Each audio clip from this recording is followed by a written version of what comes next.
சுண்டல் தாளிக்கும்போது ஒரு டிப் சொல்கிறேங்க. ஏற்கனவே வேக வச்சுருப்போம். மறுபடியும் எடுத்து ஹீட் பண்ணும்போது அந்த தாளிக்கும்போது அந்த ஹீட் பண்ணுவோம்ல, அப்போ வந்து இன்னும் ஹார்டாயிரும். சாப்பிட்றதுக்கு சாஃப்ட்டாகவே இருக்காது.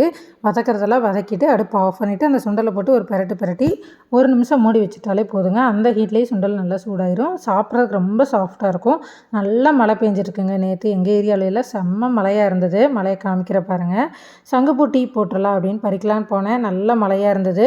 இருந்தாலும் பரவாயில்ல அப்படின்னு சொல்லிட்டு மழையிலேயே ஓடி போய் ஒரு 3 பூ பறித்து எடுத்துகிட்டு வந்துட்டேன். இப்போ சூப்பராக சங்குப்பூ டீ போட்டாச்சு. மேக்ஸிமம் டீ போடும்போது செம்பருத்தி இலை இல்லாட்டி செம்பருத்தி பூ, அதுக்கப்புறம் சங்குப்பூ இது மாதிரி போட்டுருவேன்.